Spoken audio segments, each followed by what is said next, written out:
How to use your phone as Wi-Fi hotspot without data drain. Hey guys, welcome back to the channel. In this tutorial, I'm going to show you guys how you can easily use your mobile hotspot without the data drain.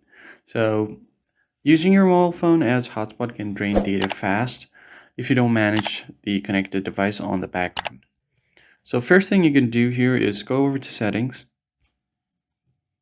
From settings menu, just go ahead and tap on connections, and you'll find mobile hotspot and tethering. Go ahead and enable this. You need to turn off Wi-Fi for this in some phones, but in some phones you should be able to do it without turning it off.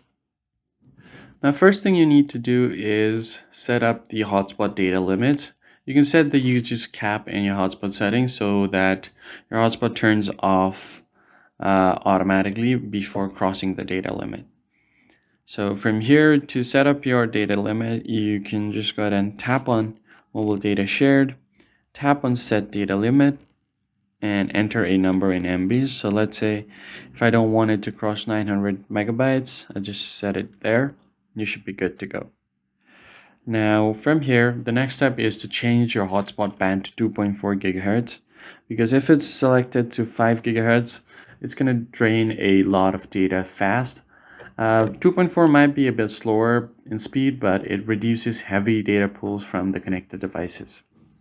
Then you need to turn off background data and connected devices. Ask the connected devices to disable auto updates or something that's consuming data in the background. You can also use the one-time password hotspot. Tap on it and you can easily turn this on. So what it does is it's going to automatically create a one-time password hotspot. So every time they want to log in, they need to enter this particular password here. So that's basically it, guys. If you found the tutorial helpful, hit the like button down below, subscribe to the channel. I'll see you guys in the next one.